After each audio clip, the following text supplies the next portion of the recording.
नमस्कार दोस्तों, आज मेरा आपसे एक सवाल है। आप अपनी कोई भी इच्छा पूरी करने के लिए किस हद तक जा सकते हैं? क्या आप अपने बीवी बच्चों को छोड़ सकते हैं? अपने माँ बाप को छोड़ सकते हैं? अपने भाई बहन को छोड़ सकते हैं? चलो भाई बहन को तो शायद छोड़ दोगे। जब लोग माँ बाप को और बीवी बच्चों को छोड़ सकते हैं तो खैर भाई बहन को तो छोड़ ही सकते हैं। आज जिस खबर के बारे में हम बात करने वाले हैं वो जानकर शायद आप चौंक जाएंगे। पंजाब से जो खबर सामने आई है बहुत ही ज्यादा चौंकाने वाली है। सबसे पहले हम इस खबर की बात करेंगे जहां पर पंजाब की एक युवती ने शादी करने के बाद, बच्चा हो जाने के बाद विदेश में जाने की जिद करी। वहां जाने के बाद वो अपने परिवार से ही सारे रिश्ते नाते तोड़कर बैठी हुई है। पहले आप ये वीडियो देखिए, तब उसके बारे में हम बात करते हैं। लुधियाना के रहने वाले हरविंदर सिंह की शादी मार्च 2017 में सिमरनजोत कौर के साथ हुई थी। इनके घर में एक बेटी का जन्म हुआ, लेकिन बच्ची के पैदा होने के बाद इनकी पत्नी ने विदेश जाने की जिद की। जाने से पहले उनकी पत्नी ने कहा कि मेरे जाने के 3 महीने बाद आपको और बेटी को वहीं बुला लूंगी।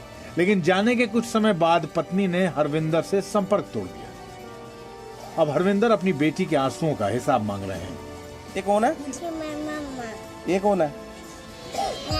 तो आपने देखा कि उस महिला ने किस तरीके से इस परिवार के साथ कितना गलत किया है। मैंने सुना था कि माँ की जो ममता होती है सबसे महान होती है। माँ बच्चे का जो रिश्ता होता है ना, उससे बड़ा कोई रिश्ता नहीं होता। इस रिश्ते में ना कोई शर्त होती है, ना कोई नियम कानून होते हैं। मतलब अनकंडीशनल प्यार होता है ये। अगर इस धरती पर कोई भगवान है ना, तो माँ को भगवान माना गया है। लेकिन जब ऐसी औरतों को देखता हूँ ना, तो गुस्सा आता है, खून खौल उठता है। ऐसे ऐसे लोग पैदा हो गए हैं, मतलब जिन्होंने माँ जैसे महान रिश्ते को बदनाम कर दिया है। लेकिन मैं आपको बता दूं कि पंजाब में ये अकेला केस नहीं है। ऐसा पंजाब में आजकल एक बिजनेस बन चुका है जहाँ पर लड़कियां शादी करती हैं, विदेश में जाती हैं, ये बोलकर कि कुछ टाइम बाद वो अपने पति को भी विदेश में बुला लेंगे। लेकिन होता क्या है, वहाँ जाकर परिवार से सारे कांटेक्ट खत्म कर लिए जाते हैं और लड़की अपनी मर्जी से अपनी जिंदगी जीती है। तो इसी टॉपिक के बारे में आज आपको हम गहराई से बताने वाले हैं कि पंजाब में आजकल चल क्या रहा है। तो दोस्तों, पिछले 5 साल में 3500 ऐसे ही केस पंजाब में देखने को मिले हैं जहां पर लड़कियां शादी करने के बाद विदेश में गई और वहां पर जाने के बाद सारा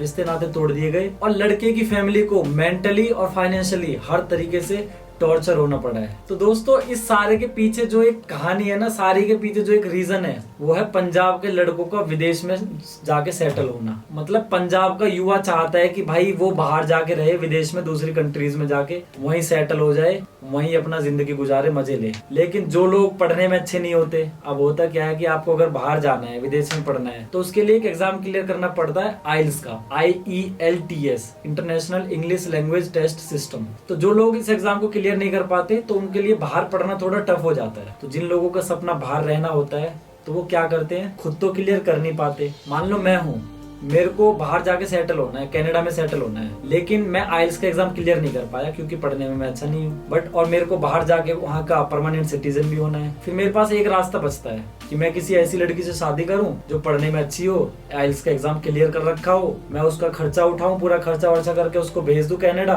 वहाँ पे वो सेटल हो जाएगी, पढ़ेगी लिखेगी, मतलब थोड़े 2 4 5 साल में उसको परमानेंट सिटीजनशिप मिल जाएगी। और जब परमानेंट सिटीजनशिप मिल जाए, वो मेरे को वहाँ पे बुला लेगी क्योंकि मैं उसका हस्बैंड हूँ। तो ये सारा एक सीन होता है जिसके चक्कर में पंजाब के लड़के फंसते जा रहे हैं। तो ऐसे ही केस पंजाब में देखने को मिले हैं, जैसा कि मैंने आपको बताया। तो यही सारे लड़कों की इच्छाएं पूरी करने के लिए पंजाब में बिजनेस चल रहा है कॉन्ट्रैक्ट मैरिज का। तो कॉन्ट्रैक्ट मैरिज में क्या होता है कि कोई एक बीच का बंदा होगा, कमीशन खाएगा, वो ऐसे फैमिलीज को ढूंढेगा जो बाहर जाना चाह रही है। वो उनके पास जाएगा कि भाई हमारे पास ये लड़की है, इतनी पढ़ी लिखी है, 10वीं 12वीं में इतने अच्छे नंबर है, आइल्स का एग्जाम क्लियर कर चुकी है, आप शादी कर लो, इसका खर्चा उठाओ, इसको बाहर भेज दो, 4-5 साल में ये आपको बुला लेगी। तो ये सारा गेम है। अब शादी हो जाती है, 25 से 35, 40, 45 लाख लड़की का खर्चा होता है विदेश भेजने के लिए।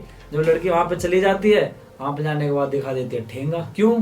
क्योंकि भाई लड़की को भी पैसा मिलता है और जिसने करवाया है सारा, जो बीच में दलाल जो होता है, वो बीच में पैसे खा के वो अपना निकल लेता है। और कटता किसका है? लड़के वाले परिवार का। तो ऐसे ही 3300 से ज्यादा कंप्लेंट दर्ज कराई गई है मिनिस्ट्री ऑफ फॉरेन अफेयर्स में। पिछले 6 महीने की बात करूं तो पंजाब में 200 से 300 केस आ चुके हैं, यानी कि पर डे 2 से 3 केस आ रहे हैं पंजाब के अंदर इसी तरीके के। तो तो बहुत बड़े लेवल पर ये रैकेट चल रहा है पंजाब में, और इसी चीज के लिए पंजाबी 150 करोड़ से भी ज्यादा रुपए खर्च कर चुके हैं पिछले 5 साल में। तो भैया वो कहावत सुनी होगी ना कि कुछ पाने के लिए कुछ खोना पड़ता है, तो ऐसे ये लोग जिनको विदेश में रहना है तो वहाँ रहने के लिए भैया कुछ तो खोना पड़ेगा। अब मैं आपको कुछ स्टोरीज बताता हूँ कि लोगों के साथ कैसी कैसी घटनाएं घटी है। तो दोस्तों सबसे पहली बात करेंगे जालंधर के रहने वाले रघुवीर सिंह की, जो कि पंजाब पुलिस में सब इंस्पेक्टर भी है। तो उनके बेटे हैं जिनका नाम है गुरविंदर सिंह, और उनकी शादी हुई थी कुछ टाइम पहले ही गुरमीत कौर नाम की एक लड़की से। तो ऐसे ही एक कॉन्ट्रैक्ट फार्मिंग की गई थी जिसमें इनकी फैमिली ने 23 लाख रुपए खर्च किए लड़की को विदेश भेजने के लिए, उसको पढ़ाने लिखाने के लिए, सेटल करने के लिए। जब लड़की बाहर पहुंच गई, सेटल हो गई, सब कुछ अच्छे से हो गया,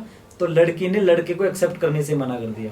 उसने कहा कि मेरे को तुम्हारे साथ नहीं रहना, मतलब कुछ भी करके उसको भगा दिया। अब लड़कियों के पास क्या ऑप्शन होते हैं शादी के बाद, या तो वो सारे कॉन्टेक्ट खत्म कर लेगी विदेश में जाके, ये दूसरा क्या करती है, कई केस में ये भी देखने को मिला है कि वो लड़के को बुला लेगी, पहले बुला के लड़के को उसको इतना ज्यादा टॉर्चर करेगी, इतना ज्यादा उसके साथ गलत बिहेव करेगी कि लड़का मेंटली डिप्रेशन में चला जाता है, और या तो उसके ऊपर पुलिस केस कर देगी मोलेस्टेशन का या फिर मारपीट का या किसी भी तरीके का। अगर केस कर दिया तो उसको पता है भैया जेल में सड़ता रहेगा, वो जमानत भी नहीं हो पाएगी। तो कई बार तो लड़के डर जाते हैं कि भाई केस में झूठा केस लगा दिया तो जेल में सड़ना पड़ेगा, इससे बढ़िया है तलाक दे के अपना मैटर खत्म करूँ। तो कई केस में लड़के अपनी जान बचाने के लिए तलाक भी दे देते हैं क्योंकि उनके पास कोई चारा नहीं बचता। तो ये 2 तरीके लड़कियां यूज करती है लड़कों से अपनी जान छुड़ाने के लिए। उसी तरीके से पंजाब के संगरूर जिले के रहने वाले गुरजीवन सिंह की बात करूं तो 2019 में उनकी शादी हुई थी।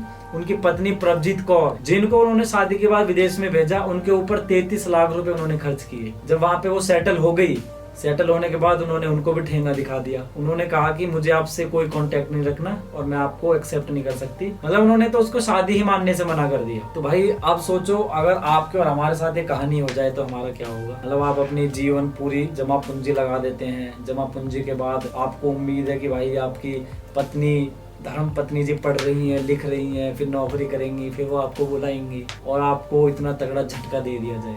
मतलब इंसान के पास यार क्या ही चारा बचेगा। मेरे हिसाब से तो कितने लोगों ने हो सकता है सुसाइड भी कर लिया हो, और कितने लोग, सारे लोग डिप्रेशन में तो होंगे यार। और जब लड़की ऐसा करती है ना तो इंसान को वो चीज डिप्रेशन की तरफ धकेलती है, और जब बंदा डिप्रेशन में जाता है तो आपको पता है कि वो अपनी लाइफ के साथ कुछ भी कर सकता है। उसी तरीके से अगर एक और केस की बात करूं तो पंजाब के जालंधर के रहने वाले मनदीप सिंह, उनकी शादी हुई थी प्रदीप कौर नाम की एक लड़की से 2019 में। जब शादी हो गई तो ये भी वही कॉन्ट्रैक्ट मैरिज थी। तो लड़की को कनाडा भेजा गया, 25-30 लाख रुपए खर्च हुए। वहां पे जाने के बाद लड़की ने एक्स्ट्रा डिमांड करी कि मेरे को 10 लाख रुपए और चाहिए। 10 लाख रुपए भी इन्होंने कैसे कैसे जुगाड़ करके उनको पहुंचा दिए। जब 10 लाख रुपए उनके पास पहुंच गए तो उन्होंने उनसे कांटेक्ट ही खत्म कर दिया, मतलब पूरी फैमिली को ब्लॉक कर दिया, नंबर वगैरह चेंज कर लिए। यार आप इंडिया में बैठे हो, आपको पता नहीं है लड़की रह कहाँ रही है दूसरी कंट्री में, तो बड़ा टफ हो जाता है चीजें। और जब सामने वाला इंसान आपकी लाइफ में नहीं रहना चाहता तो जबरदस्ती आप किसी के साथ कर नहीं सकते। तो ये लोग जो लड़कियां है ना, इन शादी को बिल्कुल एक कॉन्ट्रैक्ट की तरह ले रही है। बस ये कॉन्ट्रैक्ट है, हम बाहर गए, कॉन्ट्रैक्ट खत्म, लड़का भाड़ में जाए, फैमिली भाड़ में जाए, हमको अपनी जिंदगी जीनी है, मजे लेने, एंजॉय करना है, बात खत्म। इससे किसी इंसान की लाइफ बर्बाद हो, कोई मेंटली डिस्टर्ब हो, कोई फाइनेंशियली डिस्टर्ब हो, मतलब कुछ भी हो, इन्हें कोई मतलब नहीं है। मतलब लोग कितने इनसेंसिटिव हो चुके हैं। तो ये तो हो गई कहानी दोस्तों हमारी कुछ महान औरतों की। ऐसा नहीं है कि हमारे आदमी जो है, पुरुष जो है वो दूध के धुले हुए हैं, वो भी कम नहीं है, वो तो पहले से करते आ रहे हैं ये सब। 2019 में मेनका गांधी, जो की वुमेन एंड चाइल्ड डेवलपमेंट की मिनिस्टर भी है, उन्होंने 45 ऐसे NRIs मैन का पासपोर्ट कैंसिल करवाया था जिन्होंने अपनी पत्नियों को धोखा देकर बाहर जाना चाह रहे थे। मतलब उनको यहीं छोड़कर, उनको धोखा देकर अपने दूसरी कंट्री में सेटल होना चाहते थे। तो ये एक बिल भी पेश किया गया था राज्यसभा में मेनका गांधी द्वारा कि ऐसा कोई कानून आना चाहिए कि जो NRI अपनी पत्नियों के साथ ऐसा कर रहे हैं उनको भी कड़ी से कड़ी सजा देने का प्रावधान हमें लाना चाहिए। चलो जी, ये तो बहुत अच्छी बात है। 45 आदमियों के पासपोर्ट भी कैंसिल कर दिए, उनके लिए कानून लाने की भी बात हो रही है। लेकिन वहां तो 45 थे,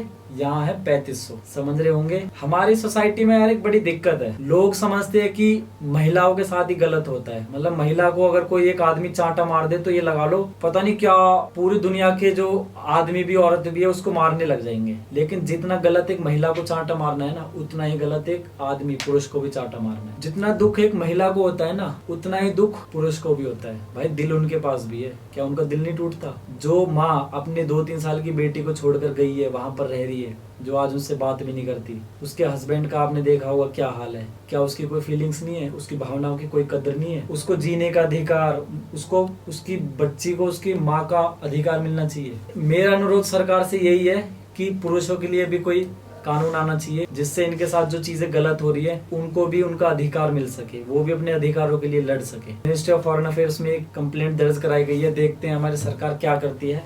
लेकिन ये जो भी चीजें हैं, मैं इन चीजों के बारे में बात करना चाहता हूँ। आपने देखा होगा कि इंडिया में औरतों को बहुत तवज्जो दी जाती है, जो कि एक अच्छी चीज है, मिलनी चाहिए, क्योंकि बहुत सालों तक, सदियों तक इनको दबाया गया है। लेकिन जब हम इक्वालिटी की बात करते हैं ना, तो इक्वालिटी का मतलब है सबको समान अधिकार। अगर औरतों को मिल रहे हैं तो उसी तरीके से पुरुषों को भी उनके अधिकार मिलने चाहिए। जिस तरीके से वुमेन कमीशन है, महिला आयोग जो जिसको हम बोलते हैं, अगर किसी भी औरत के साथ इंडिया में कुछ भी गलत होता है, महिला आयोग तुरंत उसके सपोर्ट में खड़ा हो जाता है, बहुत ही अच्छी चीज है। लेकिन उसी तरीके से पुरुषों को क्यों नहीं अधिकार मिलता? क्यों उनके लिए लड़ने के लिए कोई संस्था नहीं है, कोई ऑर्गेनाइजेशन, कोई कमीशन नहीं बनाया गया? तो सबसे पहला तो उनके लिए भी एक कमीशन होना चाहिए जो उनके अधिकारों के लिए लड़े। दूसरी चीज, जब कोई आदमी कंप्लेंट कराने जाता है पुलिस के पास कि उसकी महिला ने उसको टॉर्चर किया है, तो पुलिस का रिएक्शन क्या होता है? वो हंसती है उसके ऊपर, मजाक समझती है कि क्या मजाक कर रहा है, कि कोई औरत टॉर्चर कर सकती है आदमी को। जरूरी नहीं फिजिकली टॉर्चर किया हो, लेकिन मेंटली टॉर्चर करना भी उतना ही गलत है जितना फिजिकल टॉर्चर करना।